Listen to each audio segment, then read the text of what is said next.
بسم الله والصلاة والسلام عليك يا حبيبي يا رسول الله. سلام عليك حبيبتي، نتمنى ان شاء الله تكونوا بخير وعلى خير وبألف صحة وعافية. صبحتكم أنوار النبي، صلوا على الحبيب مصطفى، اللهم صل وسلم عليك يا حبيبي يا رسول الله. وصفة اليوم كما تلاحظوا اللي هي بغرير اكسبريس، يعني تخلطي منها طيبي منها. شوفوا ما شاء الله يجي مشهد ولا اروع، يجي خفيف خفيف. نتمنى تجربوا وصفة اليوم، بزاف خفيفة وفرحوا بها وليداتكم مع كويساتين ولا كويس قهوة. ما شاء الله تبارك الرحمن. وشوفوا المقادير ومرحلة التحضير مع بعض. نبداو بسم الله على بركة الرحمن. هنا شوفوا ديروا خلاط، ديروا اشوار، يعني واش عندكم برا ميكسور. هنا عندي سميد رطب،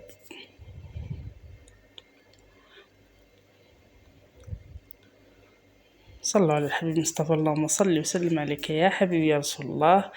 هنا عندي 3 كيسان تاع سميد رطب اللي نديرو به المسمن ونديرو به المطلوع. انا هنا درت في البلاندر، نتوما كيما قلت لكم ديروا ديروا في البلاندر، ديروا في الاشواغ، ديروا في البرا ميكسور، لكم الاختيار. درت مغرف تاع سكر، مغرف تاع اكل، كذلك مغرف ممسوحه نتاع خميره الخبز، ومغرف نتاع خل. هنا درت تقريبا واحد الربع ملعقه نتاع ملح، كذلك نديرو بيضه وحده. شوفوا نديرو المقادير كاع على ضربه وحده وخلطوا تخليطه. الناس تقدروا كذلك ديروا غير بالفوي، لكن خلطوا مليح. واللي عندها الخلاط ولا الاشواغ يكون احسن واحسن، يعني يتخلط مليح ويعطيك نتيجه ولا اروع. كما قلت لكم هاد البغرير يعني غير تخلطوه منا طيبوا منا، هذاك علاش سميته انا بغرير اكسبريس. ويجي ما شاء الله تبارك الرحمن، يجي كما لاحظتوا خفيف خفيف بزاف ريشه. هنا شوفوا درت 3 كيسان نتاع سميد رطب، يعني العبار اللي ديروا به تكملوا به. كل 3 كيسان تاع سميد يقابلها 4 كيسان تاع ماء.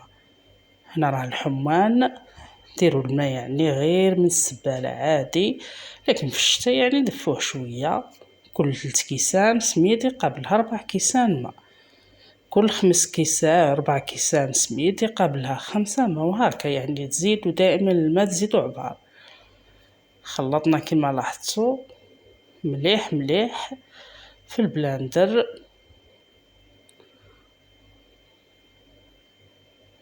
ضفت كذلك كيس نتاع خميرة حلويات من فئة 10 غرام، كذلك يعني تضيفوه للأخير كما لاحظتوا. ضفته حتى للأخير وخلطنا مليح، تقريبا تخلطوه واحد 5 دقائق. أنا نفرغوه ونديرو يعني المقلة ولا الطاجين ولا اللي طيبوا فيه، نديروه يسخن مباشرة نطيبو، يعني ما تخلوه يريح ما والو. شوفوا ما شاء الله تبارك الرحمن، شوفوا داك القوام يجي متماسك. هنا أنا نطيب فيها الطاجين نتاع المسمن، يعني ما نديرو لا زيت لا والو، فقط ندهنو ديك الدهنه الخفيفه في الاول.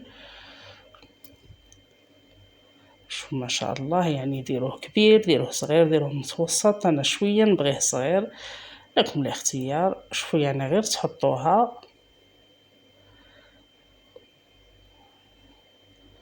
تبدا، شوفوا دير ديك الشهده ما شاء الله تبارك الرحمن.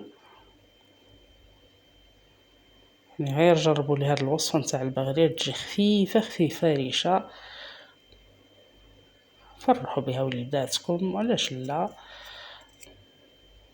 غنكمل كاع الكميه اللي عندي بهاد الطريقه، راح نطيبها يعني. ودهنوه باش بغيتو، دهنوه بزبده، دهنوه بزبده وعسل، دهنوه انا نخلط زبده مع العسل، نتوما لكم الاختيار. دهنوه باش بغيتو، كاين اللي يدير لها غير السكر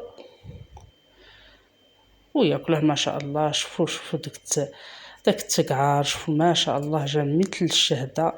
غير جربوا هاد الوصفه، راه وصفه ناجحه. انا طيبت كاع الكميه اللي عندي وهذه هي قدموها مع كويس اتاي ولا كويس قهوة، تجي ما شاء الله تبارك الرحمن. دهنوها بشوية زبدة وعسل ولا ديروا سكر، لكم الاختيار. شوف تبارك الله يجي خفيف. كانت هذه هي وصفة اليوم اللي هو بغرير اكسبريس، نتمنى انكم تجربوها ان شاء الله وتكون ناجحة معكم، والى الملتقى ان شاء الله في وصفات اخرى. سلام.